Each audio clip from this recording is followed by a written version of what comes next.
नमस्कार। आप सुन रहे हैं द बॉलीवुड रेडियो और मैं हूं आपके साथ आकाश। दोस्तों, आज के इस पॉडकास्ट में किस्सा फिल्म जॉनी मेरा नाम, देवानंद, हेमा मालिनी और जेपी की जेपी जयप्रकाश नारायण। फिल्म जॉनी मेरा नाम आज से करीब 55 साल पहले 11 नवंबर साल 1970 को रिलीज हुई थी और ये फिल्म जबरदस्त हिट रही। इस फिल्म से कई बेहद दिलचस्प कहानियां जुड़ी हैं। शूटिंग के लिए हेमा मालिनी और देवानंद नालंदा विश्वविद्यालय के खंडहरों के पास चलने वाले रोपवे पर एक रोमांटिक सीन शूट कर रहे थे और नीचे शूटिंग देखने वालों की भीड़ जमा थी। अचानक से रोपवे का केबिन रुक गया और पता चला कि बिजली कट गई है। सीढ़ी लगाकर देवानंद और हेमा मालिनी को नीचे उतारा गया। शूटिंग देखने वालों की भीड़ के बीच पुलिस ने घेरा बनाया और फिर वहां से भीड़ को जरा हटाया गया। और जब दूसरा सीन शूट होने वाला था तो किसी ने देवानंद को बताया कि भीड़ के आगे कुर्ता पैजामा पहने एक व्यक्ति खड़े हैं। देवानंद ने देखा तो अरे, ये तो जेपी बाबू हैं, जयप्रकाश नारायण। वो शूटिंग देखने आए थे और देवानंद ने चौंक कर उनकी ओर देखा। नजरें मिली। जयप्रकाश जी मुस्कुरा दिए। फिर दोनों मिले और इस प्रसंग की चर्चा देवानंद ने अपनी ऑटोबायोग्राफी रोमांसिंग विद लाइफ में भी किया है। दोनों के बीच इस फिल्म के दौरान हुई भेंट एक रिश्ते में बदली और देवानंद ने इमरजेंसी में तमाम दबाव के बावजूद इंदिरा गांधी का समर्थन नहीं किया। हालांकि वो पहले भी इंदिरा गांधी के खिलाफ ही थे इमरजेंसी को लेकर। तो ये तो हुई शूटिंग की बात। फिल्म बनाने के निर्णय के पहले भी काफी रोचक घटनाएं हुई और इस फिल्म के प्रोड्यूसर थे गुलशन राय और इसके पहले उनकी फिल्म फ्लॉप रही थी और उनके दोस्त B.R. चोपड़ा ने उनको सलाह दी कि वो फिल्म डिस्ट्रीब्यूशन का ही काम किया करें, फिल्म बनाने का काम छोड़ें। अब ये बात गुलशन राय को चुभ गई और उन्होंने तय किया कि वो एक ऐसी फिल्म जरूर बनाएंगे जो हिट हो।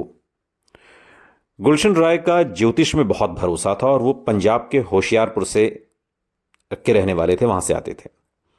और उन दिनों होशियारपुर में कई ज्योतिषी रहते थे जो महर्षि भृगु की परंपरा से खुद को जोड़ते हुए जन्म कुंडली बनाते थे।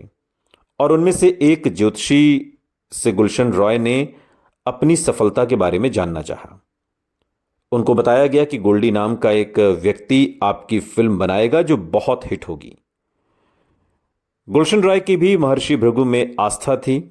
आप याद करें, उनकी फिल्मों में त्रिमूर्ति फिल्म्स के लोगों के पहले भृगु की तस्वीर आती थी। होशियारपुर से लौटकर उन्होंने गोल्डी यानी विजय आनंद से बात की और फिल्म बनाने का फैसला किया। विजय आनंद इस फिल्म का नाम दो रूप रखना चाहते थे। गुलशन राय ज्योतिष और अंक गणना के हिसाब से फिल्म का नाम जा अक्षर से रखना चाहते थे और आखिरकार फिल्म का नाम जॉनी मेरा नाम रखा गया। फिल्म में प्रेमनाथ का चयन भी ज्योतिष के कारण ही हुआ। प्रेमनाथ लगातार गोल्डी को फिल्म के लिए मना रहे थे और एक दिन गोल्डी लगातार वो मना कर रहे थे कि मैं ये फिल्म नहीं करूंगा। और एक दिन गोल्डी उनसे मिलने पहुंच गए और प्रेमनाथ को याद आया कि उनको हिमालय से आए एक ज्योतिषी ने कहा था कि उनको अगर किसी फिल्म का प्रस्ताव मिले तो मना मत करना। और उन्होंने चेतन आनंद को अपनी स्वीकृति दे दी कि मैं ये फिल्म कर रहा हूं, मैं इसमें काम करूंगा। गुलशन राय ने फिल्म की हीरोइन के लिए हेमा मालिनी का नाम सुझाया। हेमा मालिनी को स्लिम नायिका चाहिए थी, गोल्डी को चूंकि स्लिम नायिका चाहिए थी और हेमा मालिनी थोड़ा उनका जरा थोड़ी हुष्ट पुष्ट थी, तो उनको हेमा मालिनी के चलने का अंदाज और दक्षिण भारतीय उच्चारण भी कुछ खास भा नहीं रहा था। और जब वो दोनों हेमा से मिले तो गोल्डी की राय बदल गई। हेमा मालिनी फिल्म में हीरोइन के तौर पर ले ली गई और हीरो तो देवानंद थे ही। हीरो के भाई की खोज शुरू हुई और गोल्डी को लगा कि प्राण साहब से बेहतर कोई नहीं हो सकता। तो वो प्राण से मिलने पहुंचे। प्राण ने अपने अंदाज में डायरी उनके सामने रख दी और कहा कि जो डेट खाली हो वो आप ले लो। और इतना सुनते ही गोल्डी वहां से उठे और चले गए, क्योंकि उनको पता था कि यह प्राण का मना करने का अपना एक तरीका है। और उधर प्राण साहब को लग रहा था कि गोल्डी मिन्नतें करेंगे। और जब ऐसा कुछ नहीं हुआ तो प्राण साहब ने चकित होकर अपने सेक्रेटरी से कहा कि इस आदमी में कुछ तो बात है, इसको डेट्स दे दो। पद्मा खन्ना जो इस फिल्म का हिस्सा थी, उनको चुने जाने की भी बड़ी रोचक कहानी है। पद्मा जब चेतन आनंद से मिलने आई तो उस समय डांसर के रोल के लिए वो संघर्ष कर रही थी। गोल्डी से मिली तो उनके दांत पान खाने के कारण बहुत लाल थे, बाल बिखरे हुए थे और बगैर टचअप के चेहरा भी पसीने से तरबतर था। चेतन आनंद ने पद्मा खन्ना से कहा कि डांसर का रोल तो दे दूंगा, लेकिन पहले किसी अच्छे डेंटिस्ट से दांत साफ करवाओ, वेस्टर्न कपड़े पहनो और वेस्टर्न डांस भी सीखो। पद्मा खन्ना ने यह सब किया और आप याद करिए, जॉनी मेरा नाम में पद्मा खन्ना पर फिल्माया गीत हुस्न के लाखों रंग, कौन सा रंग देखोगे, सेंसर बोर्ड ने इस गाने पर आपत्ति भी की थी और जब फिल्म प्रदर्शित हुई तो जनता ने इसके गानों को, फिल्मांकन, डायलॉग, कैरेक्टर्स, अभिनय सबको पसंद किया। और ये हुस्न के लाखों रंग कौन सा रंग देखोगे, ये गाना तो बहुत मशहूर हुआ था। हेमा मालिनी के करियर को भी इस फिल्म से नई राह मिली तो देवानंद को भी नई ऊंचाई। पद्मा खन्ना को तो पहचान मिली ही, और कहना गलत नहीं होगा कि यह फिल्म जितनी अच्छी थी उतनी ही दिलचस्प इसके बनने की कहानी है। इसकी कहानी बड़ी रोचक है। फिल्म की भी कहानी है मोहन और सोहन, जिनके इर्द गिर्द घूमती है, जो एक पुलिस इंस्पेक्टर के बेटे हैं। दोनों बच्चे बॉक्सिंग में माहिर हैं और रंजीत के आदेश पर एक गुंडे ने उनके पिता की हत्या कर दी। ये देखकर मोहन गुंडे को चाकू मार देता है। गलती से उसे लगता है कि उसने हत्या कर दी।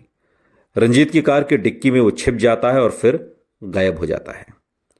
सालों बाद सोहन कुमार नाम का एक सीआईडी अधिकारी बनता है, जो अलग अलग वेश धारण करके अपने मामलों को सुलझाता है।